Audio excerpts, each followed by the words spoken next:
Hey, welcome back to Age 40 Years. My name is Greg, and today we are going to be doing another tasting. So we are going to be trying out the Larceny Barrel Proof C924. Now, you might be looking at me and saying, Greg, that is a 6-month-old product. And you're right. You're right. Again, I just started this channel in January, February maybe. And, for me, I want to go back and review stuff or at least try stuff that's in my collection. And one of the things that I like to do every year is I really like Heaven Hill's approach to the Elijah Craig's and the Larcenys on the barrel proof side. I get almost all of them, not all of them. And in fact, I took a pause on the Elijah Craig's C924 because I didn't really care for the A124 or the B524. And I don't mean that as, I shouldn't say I didn't care for them. I liked the B524 Elijah Craig better than the A. The A I did not care for at all. And Larceny's kind of been hit or miss also. I really enjoyed the B523 last year. In my opinion, the B522 is one of the best all time, but the C's have not been that great. The reason though I really want to get this one is it's got a new bottle design. So I like this new look. I like the copper on it, copper top, copper in here. I missed the keyhole design. It was cool. I don't know if you realize this, but in the old design, you looked through the label to see the key on the back of the bottle. That was pretty cool. But, at the end of the day, I wanted to give this one a go since I was taking a pause on the Elijah Craig. I have plenty of them up on my shelf. But I thought, hey, let's test it out and see what we got. It's also weeded, so I like weeded product quite a bit. This one is 125.1 proof, which equates to 62.55 alcohol by volume, ABV, if you will.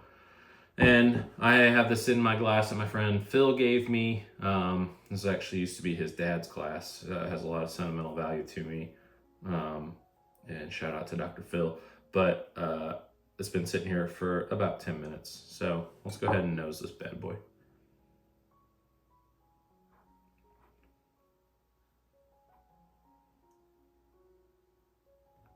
Okay, I immediately get a little bit of cinnamon in there. I get a nice caramely nose. I say a lot of stuff's caramely. This one to me is though caramely, maybe a little bit of spice in there, like a little baking or allspice.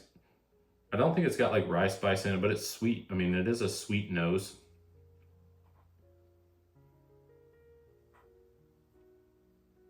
There's something to it though.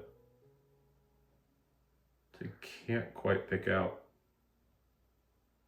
It almost smells a little confectionery, and I wonder if that's the weeded, in it. But to me, this is a good one. It's a good nose. Like that a lot. For being 125.1 proof, it's not overly proofy on the nose, which I can really appreciate. So, I'm gonna go ahead and give this a taste and see what we think. But the nose starts out in pretty good shape.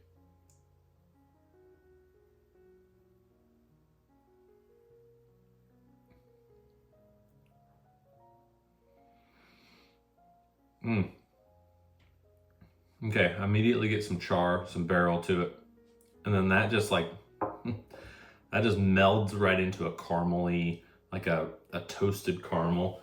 Almost like a, when you go to a candy store, think of like, I can't think of what, Alwyn's, I think? No, maybe that's not right. Up in Blowing Rock is a place that we've been to a couple times with the kids. And you get that, you see them making, starting to spin and cook, or do a reduction on something where they've got, maybe reduction's not right. I don't really do a lot of baking. In fact, I'll tell you this, I do zero baking. So I don't know what I'm talking about here. But when somebody's making, they've got brown sugar and it's heating up and it's almost like hot brown sugar. It's, I don't know, maybe getting like a toastiness to it. It's kind of what I'm getting here. It's good. Good bit of oak on this, but I think the nice thing about the weeded is that it coats the mouth, but it doesn't overpower you with proof. Even though it's 125.1 proof, I don't feel like it's just blowing me away. The palate is pretty tasty. and it just doesn't bomb you. That's good. I mean, taking a pause on these, but that one's good. I think it's got a little bit of like almost some fruit in it, like a cherry-ish in it. We're not like full cherry cola flavor, but I think you got a little bit of cherry in it. That's pretty good. Now on the finish, it's pretty nice. It is wood char on the finish. It holds on for a good bit. The sweetness kind of dissipates, and I mean, you chew on that thing for a little while. It's pretty tasty. I think the finish is really nice. No part of this, nose to palate to finish, is unpleasant. And that's a great sign for these. Now, you could say, well, every bourbon should shoot for that. Well, when you're releasing 3 a year, and these guys have somehow, I say these guys, Larceny Heaven Hill with the Larceny brand has somehow kept the ire of the bourbon world out of their purview, because Elijah Craig's over here getting criticized for going from 12-year age, or well, I guess it was permanently age stated at 12 years. Now they've got variable age statement. So they get a lot of hell when it's like, oh, this is a 10-year, 8-month, or this is a 11-year, 6-month. And then everybody's going crazy when it's like a 13-year. And I understand that. Like, I understand what age does to it. But Larceny comes in typically like 6 to 8 years. And I don't know if that's just that wheated doesn't do that well. I think that's probably why Maker's Mark did their cellar aged when they aged a wheated product, is that aging wheated product does not end up as positive as it does for a typical bourbon. But that being said, they kind of get a pass in the age, which is kind of funny to me, because it's not that much cheaper. It's not much cheaper than Elijah Craig Barrel Proof, maybe $10. I think this one was $64.99 at my good friend Tina Scott and Chuck's place, which is Clyde Spirits in Columbia, South Carolina. West Columbia, I think, technically. But that being said, they get a little bit of a pass, and people, I think, come in with a different perspective when they go to taste this bourbon.